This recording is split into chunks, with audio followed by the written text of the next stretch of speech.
Eh bien, chers amis, bienvenue à vous tous et vous toutes pour ce temps de petite vidéo, une petite vidéo sur Luther. Vous savez que pendant 4 jeudis de suite, ici à l'Étoile, nous suivons la vie de Luther, ses aventures à la fois personnelles et théologiques, ecclésiales, son combat contre la papauté et l'emprise du pape, notamment contre la vente des indulgences. Alors, cette découverte, on pourrait dire, cette redécouverte des fondamentaux du protestantisme, nous allons la vivre au travers des lettres de Luther et nous allons donc découvrir non seulement les fondements théologiques qui vont soutenir sa réflexion, mais aussi ses joies, ses peurs, ses passions, au travers donc de ses écrits à ses nombreux interlocuteurs. C'est ce que je vous propose durant ces jeudis du mois de novembre à l'Étoile. Et puis, puisque vous êtes assez nombreux à nous avoir demandé une restitution, eh bien, nous faisons une petite vidéo résumée de ce que nous allons partager ensemble lors de ces jeudis. Donc aujourd'hui, c'est le premier épisode, première petite vidéo, la jeunesse de Luther, ses débuts jusqu'au 95 thèses. Donc ce que nous allons découvrir au travers des lettres de Luther, c'est la passion d'un homme qui s'élance d'abord à l'assaut des abus de l'Église, puis qui en vient assez rapidement, il faut le dire, à élaborer une théologie qui propose un rapport à Dieu renouvelé et une vision d'Église novatrice. Mais avant d'entrer dans l'histoire de Luther, je voudrais dire que si les idées de la Réforme ont pu se frayer un chemin et connaître le retentissement important qu'elles vont avoir, c'est que les différents contextes, le contexte national, international, intellectuel et spirituel l'ont permis.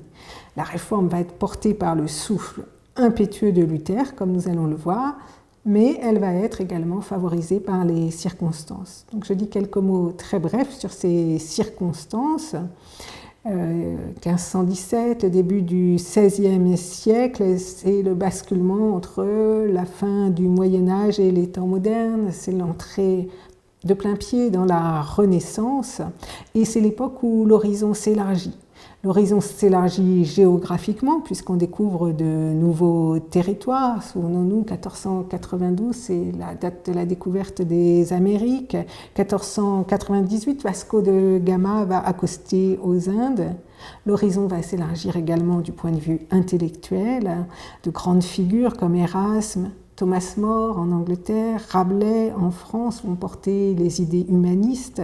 L'homme qui se mesurait à la grandeur de Dieu et de son ciel devient la mesure de toute chose. On appelle à la renaissance de la culture antique. On prône un renouvellement éducatif que Rabelais défendra, par exemple dans son Gargantua. Les langues anciennes, le latin, le grec, l'hébreu sont mis en avant, l'art est favorisé et les princes, mais aussi les prélats, veillent à s'entourer d'artistes de renom. Donc Luther vit dans ce temps charnière où le bouillonnement de la pensée est réel, accentué donc par la découverte de nouveaux horizons géographiques. Ce renouveau donc de la pensée va sans doute faciliter la possibilité de concevoir une nouvelle manière d'envisager le rapport à Dieu et une nouvelle façon de vivre l'Église. La réforme va également être portée par une invention majeure, c'est bien sûr l'imprimerie au milieu du XVe siècle. L'imprimerie qui va permettre la circulation des idées de la Renaissance d'une part, mais aussi celle des idées de Luther, lequel va comprendre très vite l'atout que l'imprimerie va lui offrir. Et puis le développement des idées de la Réforme sera rendu possible, et cette fois-ci je dirais un peu en contrepoint, par la situation de l'Église, c'est-à-dire exactement par ses abus, et puis par la situation politique. Alors, du point de vue ecclésial, eh bien, la hiérarchie catholique et notamment les papes vivent un luxe ostentatoire. Et à l'inverse du train de vie princier de certains prélats, la population vit, elle, dans l'inquiétude omniprésente de la mort. Et les représentations de l'enfer et du purgatoire sont si terrifiantes que le peuple est la proie facile des abus de l'Église. C'est le temps de la vente des indulgences au profit notamment de l'édification d'une nouvelle basilique, la basilique Saint-Pierre, et ce sera pour Luther le point de bascule qui marquera bien malgré lui son entrée dans l'histoire. Sur le plan politique, les tractations autour de l'élection du nouvel empereur Charles Quint en 1519, puis les conflits entre Charles Quint et François Ier lors des batailles d'Italie, et puis les forces mobilisées pour repousser l'avancée des Ottomans vont laisser le champ libre à Luther pour asseoir ses idées théologiques et s'assurer du soutien de la population et d'un nombre suffisant de princes. D'ailleurs, rappelons que c'est grâce à l'appui indéfectible de Frédéric de Saxe que le réformateur va pouvoir œuvrer à la diffusion de ses idées. Frédéric va protéger de bien des manières ce professeur de théologie très fantasque, mais assurant le renom de son université. Et lorsque Charles Quint cherchera finalement enfin à réunifier son empire, eh bien, il sera trop tard. Mais venons-en maintenant à l'histoire de Luther que vous connaissez sans doute déjà bien. Luther naît en 1483 à Eisleben, dans le comté de Mansfeld. Son père Hans est probablement d'abord mineur, puis négociant en minerai. Il cherche à favoriser les études de ses enfants pour qu'ils soient aussi bien établis que possible dans la société de l'époque. Sa mère, Margarete, vient sans doute d'une famille relativement aisée.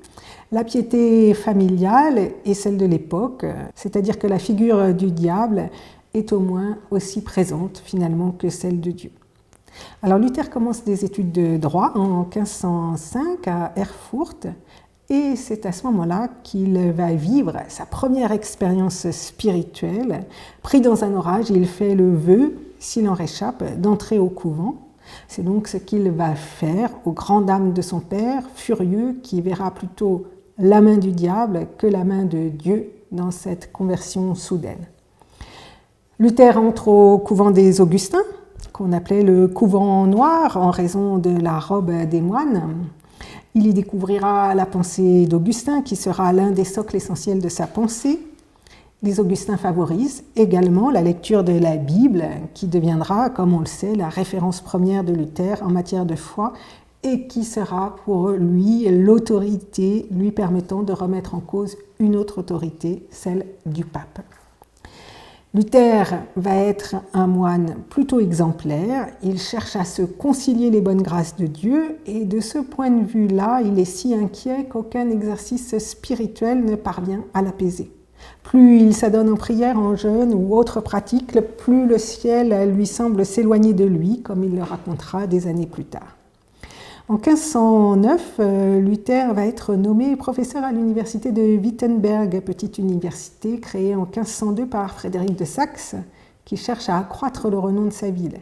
Il est nommé professeur de philosophie, donc, et déjà la philosophie déplaît à Luther, comme on le découvrira plus tard, et cette nomination, dont d'autres se seraient réjouis, le déçoit quelque peu.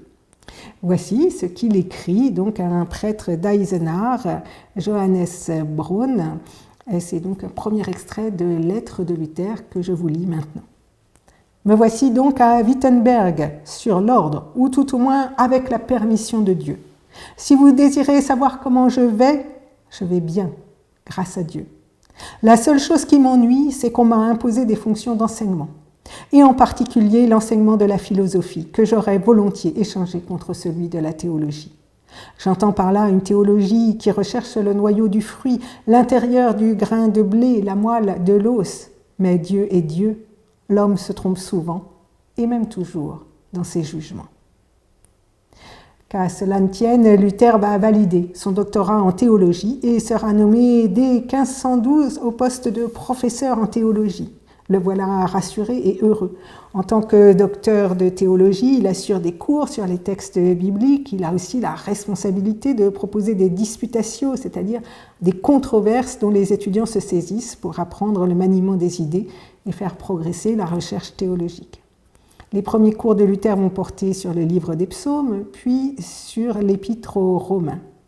Alors, est-ce à ce moment-là qu'il a cette autre expérience spirituelle forte où il va comprendre et saisir de manière intime la force de la grâce de Dieu? Nous ne le savons pas exactement. En tout cas, bien des années après, et bien dans une préface datée de 1545, il associe la lecture de l'Épître aux Romains et plus particulièrement le verset 16 du chapitre 1, « Le juste vivra par la foi », à un bouleversement intérieur qui sera le fondement de sa théologie. Il comprend que l'homme n'est pas rendu juste par ses œuvres, mais par la grâce de Dieu au moyen de la foi.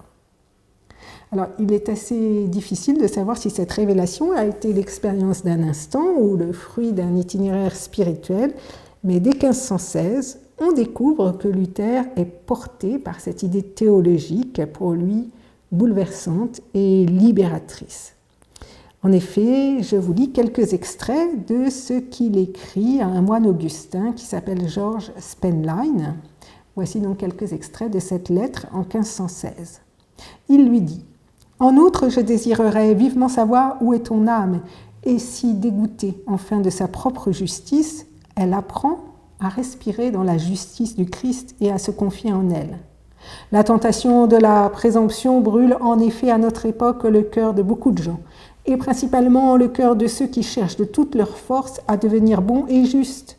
Ignorant la justice de Dieu qui nous est donnée abondamment et gratuitement en Christ, ils cherchent à faire par eux-mêmes de bonnes œuvres, jusqu'à ce qu'ils soient certains de comparaître devant Dieu ornés de leurs vertus et de leurs mérites, ce qui est impossible.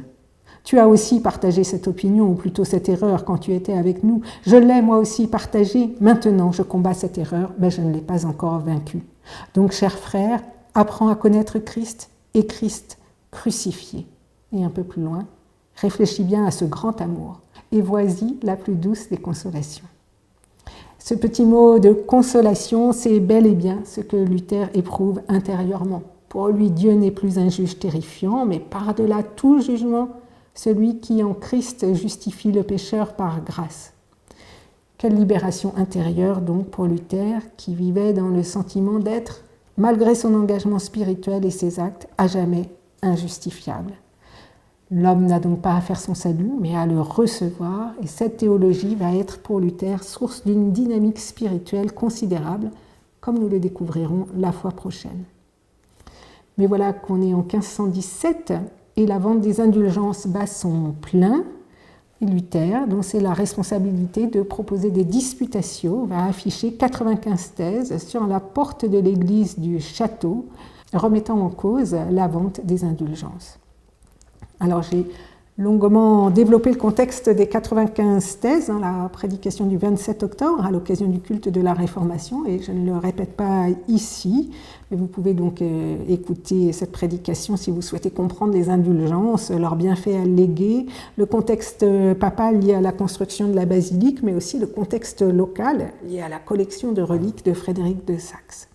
Je me contente là juste de vous dire que Luther est simplement révolté, et sa dénonciation est sans nuance. Son combat ne porte pas encore tant sur la grâce de Dieu et la justice passive que sur la condamnation de la prédication à la vente des indulgences qui détourne le chrétien de tout engagement de lui-même.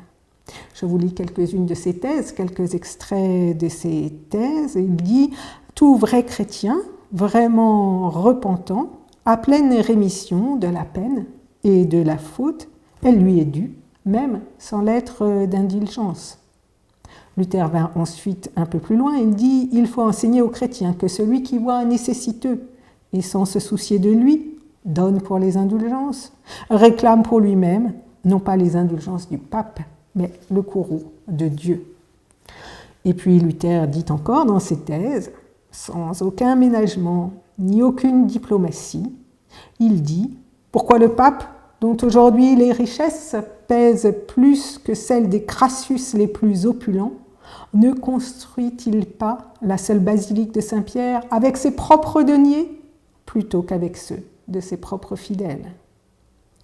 Le jour même, Luther écrit une lettre passionnée à l'archevêque de Mayence pour lui enjoindre de faire cesser, peut-être pas la vente des indulgences, mais en tout cas la prédication qui l'accompagne. Le moine Tetzel, en effet, dérapait complètement dans ses propos pour assurer ce commerce des indulgences. Luther, sans doute, en écrivant cette lettre, ignore probablement que l'archevêque de Mayence a grand intérêt à la propagation des indulgences dont il tire lui-même un bénéfice. Luther sans doute ne le sait pas, mais la lettre qu'il écrit donc à l'archevêque de Mayence, à Albert, témoigne de la passion immodérée qui anime Luther et son propos est de nouveau virulent. Il écrit « L'office principal des évêques, c'est de veiller à ce que le peuple apprenne l'Évangile et l'amour du Christ. Quelle honte donc, et quel péril pour un évêque si, passant l'Évangile sous silence, il permet seulement au vacarme des indulgences de se répandre dans son peuple et se préoccupe davantage de cela que de l'Évangile. » Puis Luther évoque un petit livret d'instructions qui est lié à la vente des indulgences et il écrit encore « Que puis-je donc faire, chef vénéré et illustre prince, sinon prier votre grandeur au nom du Seigneur Jésus-Christ de daigner accorder à cette affaire votre attention paternelle, de supprimer entièrement ce petit livre et d'imposer aux prédicateurs des indulgences une autre façon de prêcher. Sinon, il pourrait peut-être surgir quelqu'un qui réfuterait publiquement et ces prédicateurs et ce petit livre, attirant ainsi le blâme le plus vif sur votre grandeur. J'en serais profondément affligé, mais je crains fort qu'il n'en soit ainsi si l'on y porte promptement remède. » Les thèses de Luther ne vont pas inquiéter tout de suite la hiérarchie de l'Église, mais cependant, elles s'envolent au gré des tracts de l'imprimerie. La papauté ne le sait pas encore, mais la réforme est en marche. Voilà, je voudrais vous inviter à suivre les épisodes de la vie de Luther avec autant de passion que Luther n'y a mis dans ses lettres, dans ses textes, dans ses écrits. Nous découvrirons la fois prochaine le combat de Luther contre la papauté, un combat difficile, sans relâche, mais aussi ce sera le temps où il établira réellement les fondements de cette théologie qui vont donc porter l'Église protestante à venir.